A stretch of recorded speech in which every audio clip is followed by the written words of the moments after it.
May 1945. Europe is a graveyard. Berlin burns. The Reich collapses. The war that swallowed continents finally falls silent. Crowds cheer in the streets. Soldiers embrace. The world believes tyranny has been defeated.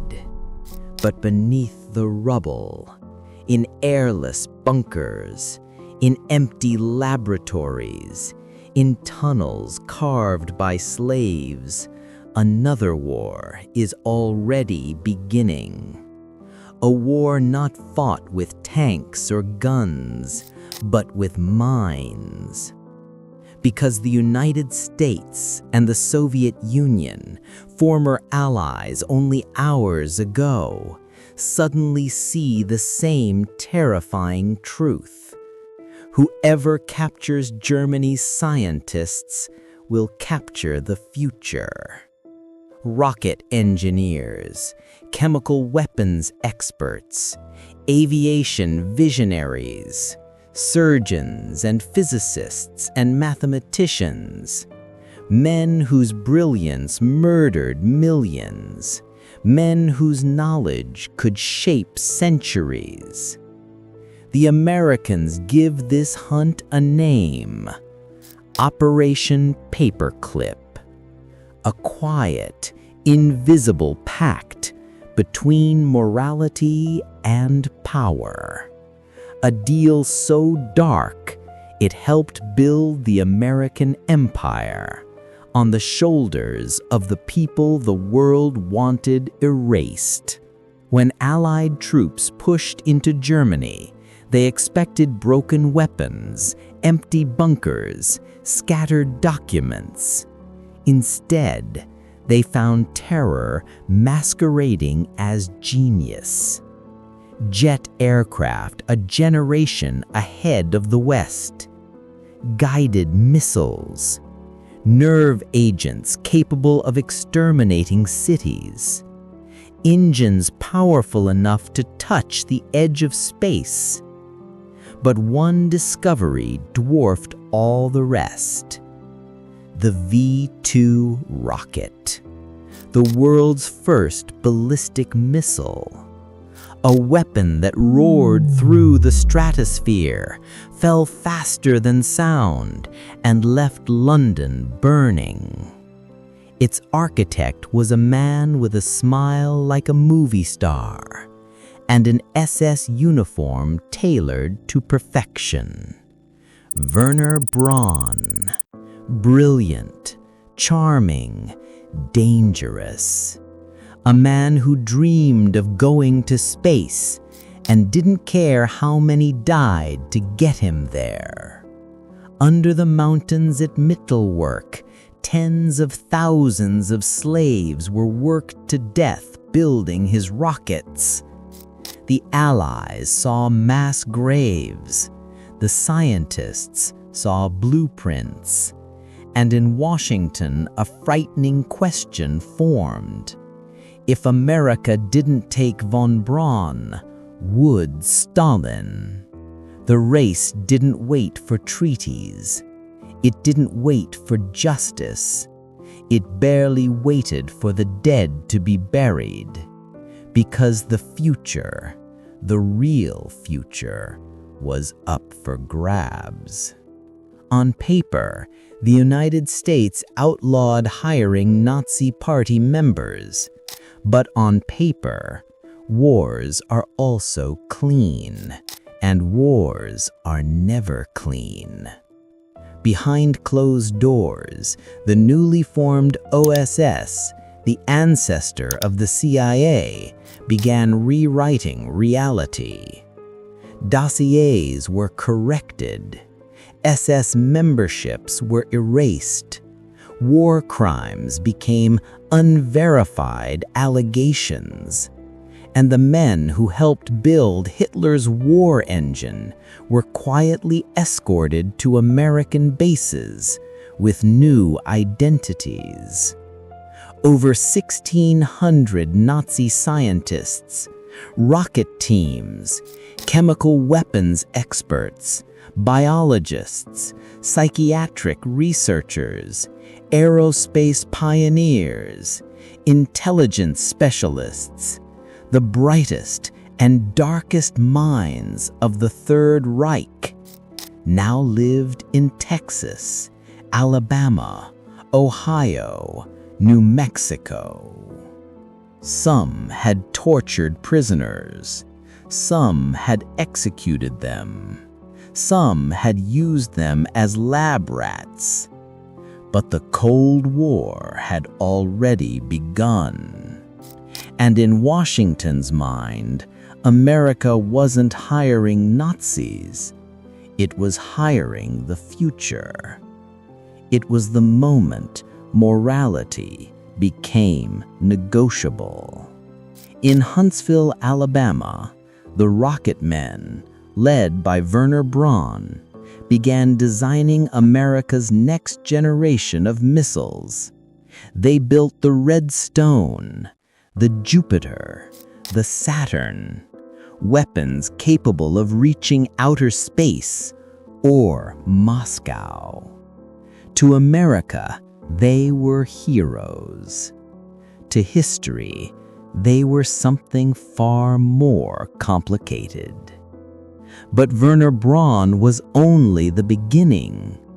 Paperclip brought doctors, men once accused of experimentation at Dachau and Ravensbrück. One name stood out: Dr. Huberta Struckhold, accused of freezing prisoners alive in altitude tests. In America, he became the father of space medicine. Another, Kurt Bloma, a Nazi bioweapons specialist who experimented with plague pathogens.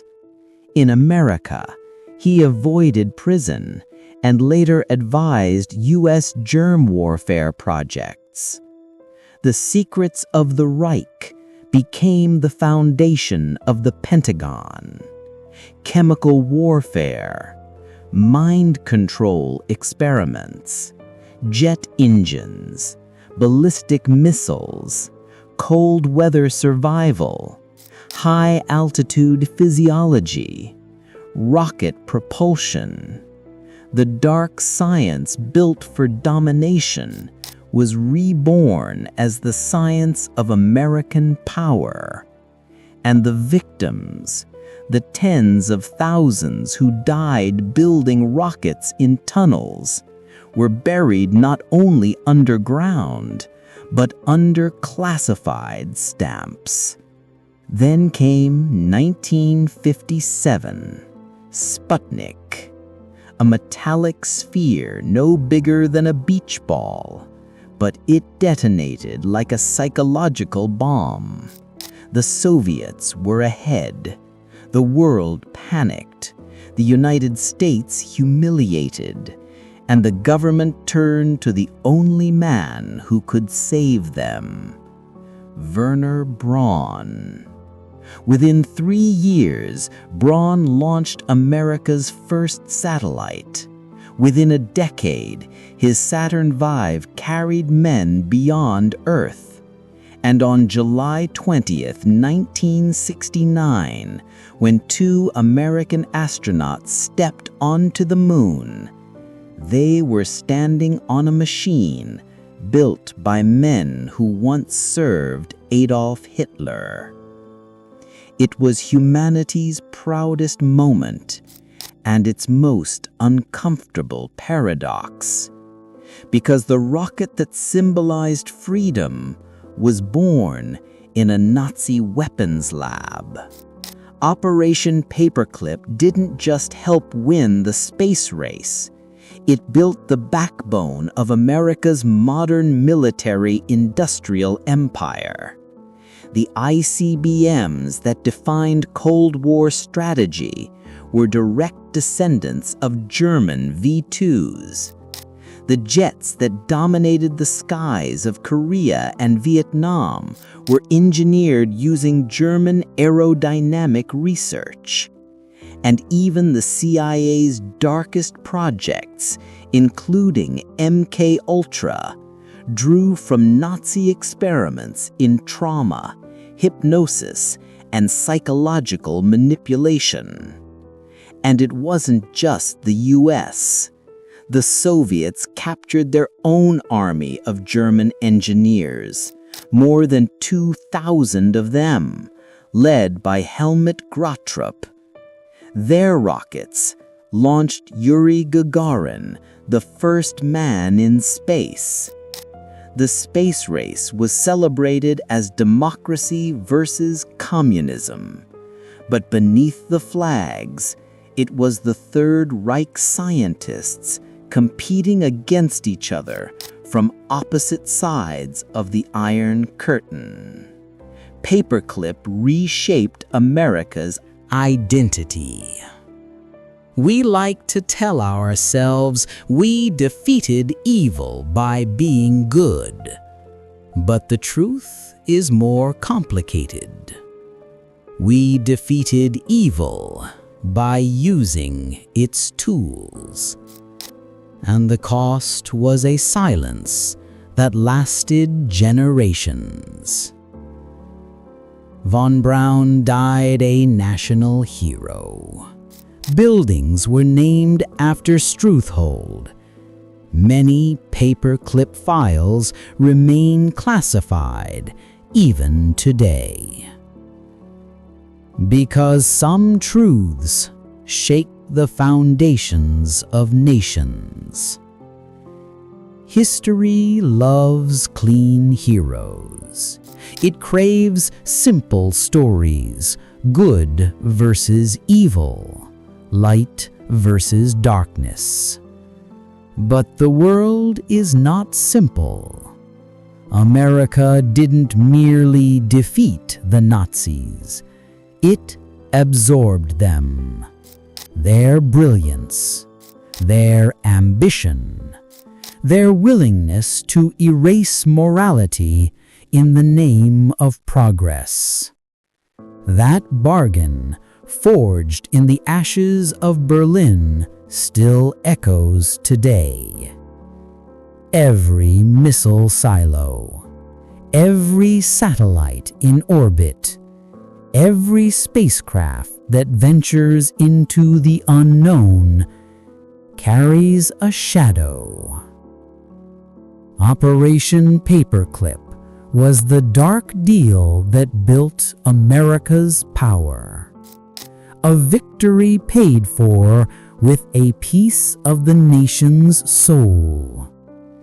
Because sometimes, to win the future, you must make a pact with the past.